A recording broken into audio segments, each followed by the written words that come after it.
धीरे धीरे मैं अपनी सास के निर्देशों का पालन करते हुए घर के सभी काम उनकी तरह से करना सीख रही थी। वो जैसे कहती मैं वैसे बिना कुछ कहे और पूछे करती जाती। इससे वो बहुत खुश रहती थी और उनके खुश रहने से मुझे भी खुशी होती। मेरी ननंद और देवर का व्यवहार मेरे साथ बहुत अच्छा था। सच कहूँ तो दीदी मेरी सहेली बन गई थी। मैं पढ़ाई में बहुत मेहनत कर रही थी। समय रेत की तरह हाथ से फिसलता सा महसूस हो रहा था। दिन भर घर के काम और पढ़ाई में भी उलझी रहती। बस पति से एक दूरी बनी हुई थी।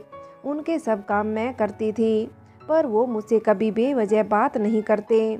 कभी कभार दीपाली दीदी मुझे बाजार घुमा लाती। बाजार ज़्यादा दूर नहीं था। मैं बहुत हैरानी से अकेली घूमती लड़कियों को देखती। हम पानी पूरी जरूर खा कर आते थे। एक रविवार को जब सब घर पर ही थे तो मेरी सास ने ज़बरदस्ती मेरे पति को मुझे बाहर घूमने ले जाने को मनाया, तो वो बोले चलो सब साथ चलते हैं, रात का खाना भी बाहर खा लेंगे। मैंने समंदर नहीं देखा था, बस सुना था देवर और ननंद से। तो जब देवर ने पूछा कि भाभी कहाँ चले, तो मैंने धीरे से कहा मुझे समंदर देखना है। तो इन्होंने टैक्सी वाले चौपाटी बीच पर चलने को कहा। मैं टैक्सी में बैठी शीशे के उस पार भागती सी इमारतें देख देख कर खुश हो रही थी। चौपाटी पहुँचे तो मेरी आंखें खुली की खुली रह गई।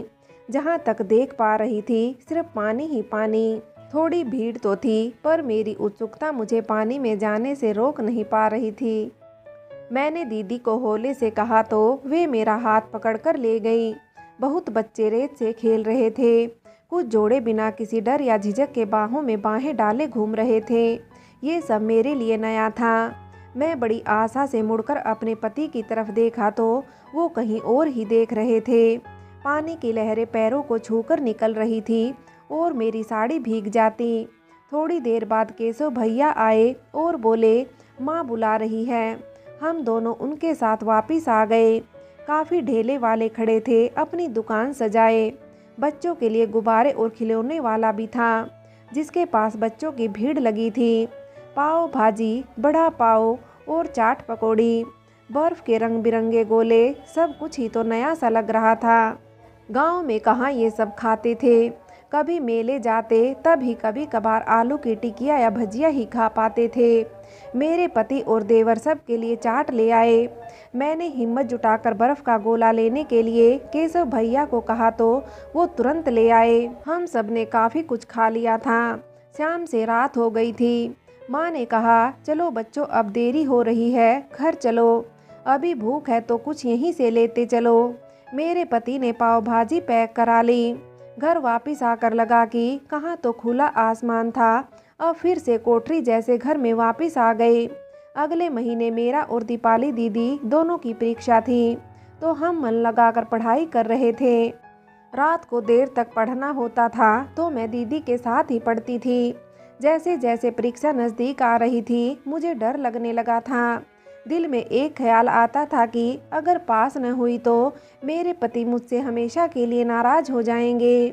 मेरी सास ने मेरा हौसला ठीक वैसे ही बढ़ाया जैसे पिताजी बढ़ाते थे। 1 साल से ज़्यादा हो गया था, सिर्फ 2-3 बार ही चिट्ठी घर से आई थी।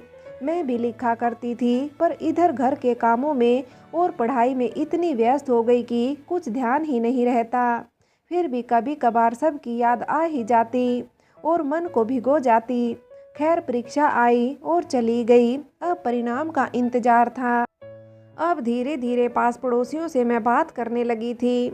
हालांकि मेरी सास रोका टोकी तो नहीं करती थी, पर फिर भी पड़ोसियों से मेरा बात करना उन्हें पसंद नहीं आता था। फिर भी जब मैं ऊपर छत पर जाती तो आसपास की छतों पर औरतें दिख जाती तो मैं उन्हें नमस्ते कर देती। कुछ दिन पहले पड़ोस में एक नई बहू आई थी। एक दिन वो मुझे छत पर दिखी तो बात हो गई। उसने बताया कि वो कलकत्ता से है। सांवली रंग की बड़ी बड़ी आंखों वाली मीनल मेरी जल्दी सहेली बन गई। हमने अपना एक टाइम बना लिया था, काम निपटाकर शाम 4-5 बजे बातें करने का। वो अपनी बातें कहती और मैं अपनी। एक दिन हम ऐसे ही बातें कर रहे थे। मेरा ध्यान उसकी गर्दन पर गया तो वहाँ कुछ लाल नीला निशान दिखा तो मैंने पूछ लिया, मीनल दीदी ये चोट कैसे लग गई? वो तो मुस्कुरा दी और बोली, कितना समय हो गया तुम्हारी शादी को, तुम्हें प्यार के निशान समझ नहीं आते। कहकर उसने मुझे गहरी नज़रों से देखा तो मैं सकपका गई। मुझे कुछ समझ नहीं आया तो मैं नीचे काम है कहकर उनके सामने से हट गई।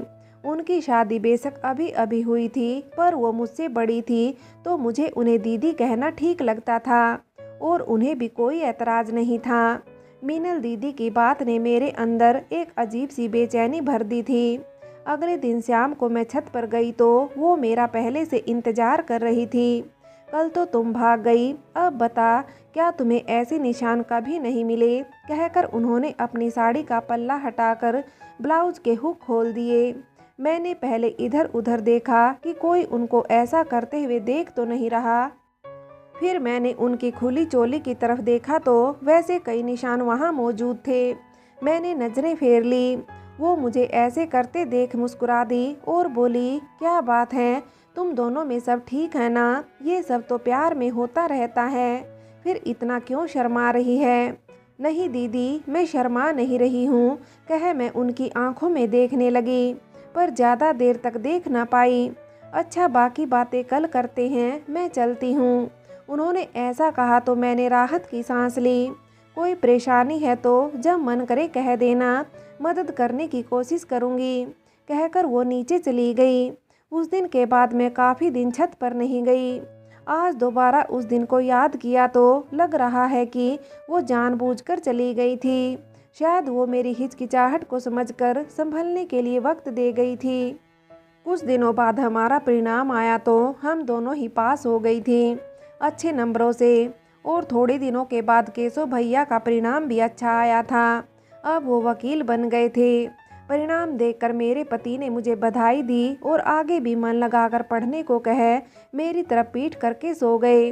कभी कभी मुझे ऐसा लगता कि वो सोए नहीं हैं, बस सोने का नाटक करते हैं। पर मैं हिम्मत करके उनसे कभी कह नहीं पाई कि आप जाग रहे हो तो मुझसे बातें कीजिए।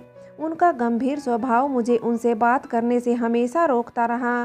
पिछले काफ़ी दिनों से मीनल दीदी की बातें दिल और दिमाग में हलचल पैदा कर रही थी। उनका कहना है कि प्यार में ऐसा होता ही है। सोचकर उनके शरीर के निशान आंखों के आगे घूमते रहते। बहुत सारे सवाल मेरे मन में घूम रहे थे। शायद मीनल दीदी के पास सब जवाब होंगे। सोचकर उनसे बात करने का मन बना लिया था। उधर जब कई दिन मैं छत पर नहीं गई तो एक दिन मीनल दीदी शाम को हमारे घर आ गई। मेरी सास से कुछ देर बात करके मेरे बारे में पूछकर ऊपर आ गई। क्या हुआ आध्या, छत पर कई दिनों से आई नहीं, तबीयत तो ठीक है ना? बस यही पता करने चली आई। उनकी बात सुनकर मैं शर्मिंदा हो गई। नहीं दीदी, मैं ठीक हूँ, बस मैं थोड़ा घर के कामों में व्यस्त हो गई थी। मेरी बात सुनकर वो मुस्कुरा दी और बोली, तुम थोड़ा समय अपनी दीदी के लिए निकाल कर छत पर आ जाया करो। मेरे पति तो सुबह जाकर शाम को लौटते हैं, तुम्हारे सिवा और कोई नहीं जिससे मैं बात कर सकूं। ठीक है दीदी, कल से रोज मिलेंगे अपने समय पर। काफ़ी बार कहने के बाद भी वो चाय पीकर नहीं गई। उसके जाने के बाद सासू माँ ने मुझसे कहा, बंगाली औरतें जादू टोना जानती हैं, इससे दूर रहा कर। मैंने ठीक है में सर हिला दिया। उनके साथ बहस करना नहीं चाहती थी, पर मैं शाम को उनसे ज़रूर मिलती थी। वो पढ़ी लिखी थी और मुझे अच्छे से बात करती थी। एक दिन उन्होंने बताया कि वो पास के एक स्कूल में पढ़ाने जाया करेगी, पर शाम को मुझसे छत पर मिलने ज़रूर आया करेगी। केशव भैया ने एक बड़े वकील के पास नौकरी करना शुरू कर दिया था। मैं 10वीं और दीपाली दीदी 12वीं में आ गए थे। मैंने एक दिन अपनी सासू माँ से हिम्मत करके पूछ ही लिया, माँ मैं कुछ दिन के लिए अपने मायके जा सकती हूँ? माँ कुछ देर चुप रही, फिर बोली, हाँ कुछ दिन के लिए चली जा, पर एक बार गगन से भी पूछ लेना। ठीक है माँ, कहकर मेरा मन खुशी से नाच उठा। बहुत दिनों से घर की बहुत याद आ रही थी। अब उनसे पूछना मेरे लिए मुश्किल काम था, पर इजाज़त लेना ज़रूरी भी था।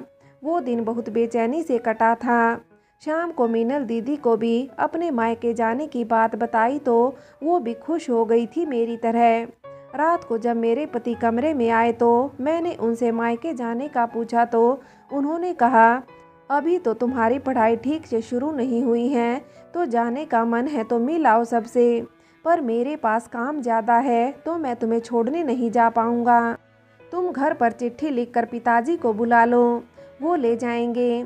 ऐसे तो बहुत दिन लग जाएंगे, आप मुझे गाड़ी में बिठा देना, वहाँ आगे पिताजी आ जाएंगे। मेरी बात सुनकर वो बोले, तुम अकेली चली जाओगी? मैंने कहा, हाँ मैं जा सकती हूँ, आप चिंता मत कीजिए। उन्होंने कहा, ठीक है, मैं केशव को कह देता हूँ, वो टिकट करवा देगा, सीट आरक्षित रहेगी तो आराम रहेगा। अपनी बातें कहकर वो हमेशा की तरह सो गए। मेरे मन में जो बातें बहुत शोर करती रहती थी, उनको कभी मौका नहीं मिलता था होठों पर आने का। पता नहीं क्या हो जाता था मुझे, मैं चाहकर भी रुक जाती थी कुछ कहने से, जिसकी वजह से मेरी बातें अंदर ही दम तोड़ देती थी। बहुत घुटन होने लगी थी मुझे अपने कमरे में। बस यही सोचती थी कि सबने बहुत कुछ समझाया, पर ये किसी ने नहीं सिखाया कि पति अगर बात ना करना चाहे तो क्या करना होगा। दीपाली दीदी और केशव भैया से पढ़कर कुछ अंग्रेजी शब्दों से जान पहचान हो गई थी, जैसे गुसलखाने को बाथरूम कहना चाहिए और लैट्रिन कहने की बजाय टॉयलेट सही लगता है, प्लीज़ थैंक यू वगैरह बोलना सीख गई थी। केशव भैया ने मुझे इंग्लिश से हिंदी की डिक्शनरी ला दी थी। अंग्रेजी विषय तो था ही, जिससे मैंने पढ़ने का अभ्यास खूब किया। याद आया, अभ्यास को प्रैक्टिस कहते हैं। बस पढ़ते वक्त मैं सब भूल जाती। अगले दिन ही भैया मेरी टिकट करवा आए। अब दिल में सबसे मिलने की चाहत थी तो मैं खुश रहने लगी थी। धीरे धीरे मैं तैयारी कर रही थी। मेरा बड़ा मन था कि सबके लिए कुछ लेकर जाऊं, पर मेरे पास तो पैसे ही नहीं थे। सोचकर मन उदास हो गया। सुना था कि सास ननद को बिल्कुल पसंद नहीं आता कि बहू अपने मायके वालों के लिए कुछ ले। सोचकर दिल उदास हो गया। दिल में आया कि पति से पैसे मांगूं या फिर माँ से कह दूं, पर मेरे मन को ये बात नहीं सही लगी, क्योंकि जो इंसान मुझसे बात ही नहीं करता उसे कुछ मांगने का सोचना भी गलत लगा। माँ से मांगते हुए भी तो संकोच ही मुझे रोक रहा था। क्या पता दीपाली दीदी मेरी उलझन समझ गई थी, या माँ से उदासी छुपी न रह पाई हो। ठीक आने से एक दिन पहले माँ ने अपने बेटे को ऑफिस जाने से पहले टोका, कल आध्या अपने घर जा रही है तो उसे जो कुछ लेना हो भाई बहन के लिए तुम लेकर दोगे या मैं जाकर दिलवा लाऊं। माँ आप और दीपाली ले जाओ इसको अपने साथ और शॉपिंग कराओ। मेरा काम के बीच में से निकलना आसान नहीं। मेरे दिल में अपनी सास के लिए प्यार और इज्जत बहुत बढ़ गई थी। खुशी के कारण मेरी आंखों से आंसू आ गए। मैंने उस दिन से दिल से माँ ही मान लिया था। माँ और दीपाली दीदी दोनों ने न सिर्फ भावना और मयंक के लिए कपड़े दिलवाए, बल्कि माँ के लिए भी साड़ी लेकर दी। वो पिताजी के लिए भी कपड़े लेना चाहते थे, पर मेरा मन था उनके लिए घड़ी लेने का। इस बार अपनी बात बिना किसी झिझक के मैंने कह दी। माँ ने पिताजी के लिए मेरी पसंद की सुनहरे डायल की घड़ी ले दी। केशव भैया ने रविवार की टिकट करवाई थी। पिताजी को मैंने चिट्ठी लिखकर बता दिया था कि वो मुझे लेने आ जाएं। दोनों भाई मुझे स्टेशन छोड़ने आए और रास्ते भर मुझे समझाते रहे कि कैसे अपना ध्यान रखना है। मैं डिब्बे में बैठ गई थी। केशव भैया को मेरे पास छोड़ मेरे पति ट्रेन से बाहर निकल गए। थोड़ी देर में वो मेरे लिए 2 हिंदी और 1 अंग्रेजी की पत्रिका ले आए रास्ते में पढ़ने के लिए। फ्रेंड्स, आगे की कहानी के लिए कहानी का अगला भाग देखें।